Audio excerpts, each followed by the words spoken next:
अस्सलाम वालेकुम friends, welcome back to Top Smarties drama serial Muhafiz, जिसकी आने वाली एपिसोड में हम देखेंगे कि फाइनली बाप और हाला आ ही जाते हैं गांव। जी हाँ, बात कर रहे हैं पारस के बाप और पारस की हाला की, जो कि गांव आ जाते हैं मरियम की शादी अटेंड करने के लिए। अब पारस अपने बाप और अपनी हाला को देखकर तो और ज़्यादा कॉन्फिडेंट हो जाती है। उसे तो ऐसा लगता है जैसे उसका सारा ख़ानदान ही इधर आ गया, मतलब वो जवार की फैमिली को भी अपनी फैमिली समझती है और उसे ऐसे लगता है कि जैसे अब उसकी फैमिली कंप्लीट हो गई।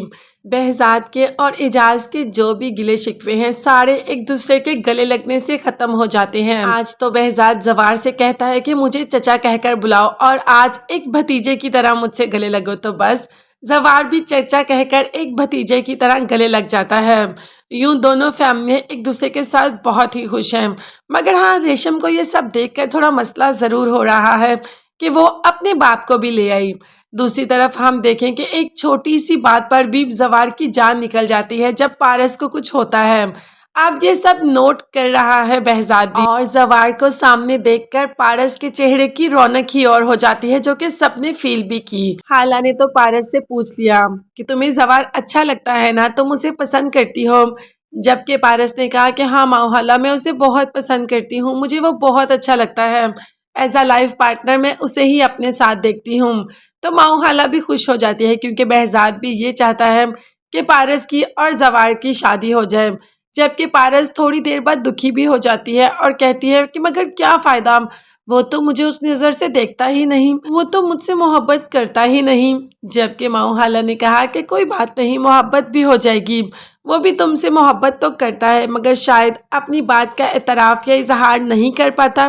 पारस और जवार की नोक झोंक तो साथ ही चलती रहती है। जब पारस खड़ी होती है, सब काम कर रहे होते हैं, तो जवार कह देता है कि तुम भी कोई काम कर लो, सब काम कर रहे हैं। तो पारस कह देती है कि मैंने ही काम करने थे, आंटी ने मुझे ही कहा कि सब मेहमानों में छवारे तकसीम कर दो, मगर वो तुम्हारी जो पेंडू कज़न है ना रेशम, उसने मुझसे पहले ही सब कुछ लेकर तकसीम करना शुरू कर दिया, तो बताओ कि मैं क्या करूं। ये कहकर पारस वहां से स्माइल देकर चली जाती है। और जवार, वो तो सारी शादी में देख ही पारस को रहा है, उसको तो पारस के अलावा कहीं पर नजर जा ही नहीं रही। इजाज आज बहुत खुश है। behzad वापस जा रहा है और इजाज नहीं चाहता कि behzad वापस चला जाए, बल्कि वो behzad से कहता है कि अब दोबारा ये गांव का नाश्ता करने कब आओगे। behzad ने कहा कि बहुत जल्द आऊँगा, अब तो अपना ही घर है और आना जाना लगा ही रहेगा। अपनी अमानत तुम्हें सौंप कर जा रहा हूँ, अपनी पारस, उसकी हिफाजत करना। जबकि इजाज ने कहा कि मैं जानता हूँ वो तुम्हारी बेटी है और तुम्हारे यहाँ आने से पहले से मैं सब जानता हूँ, वो बिल्कुल मुझे मरियम की तरह ही अजीज़ है, इसीलिए तुम्हें उसकी फ़िक्र करने की ज़रूरत नहीं, बस तुम आना ज़रूर।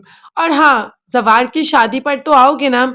ये बात सुनते ही तो behzad और भी खुश हो जाता है क्योंकि वो तो खुद जवार की शादी की बात करना चाहता था और ये बात इजाज ने खुद ही छेड़ दी।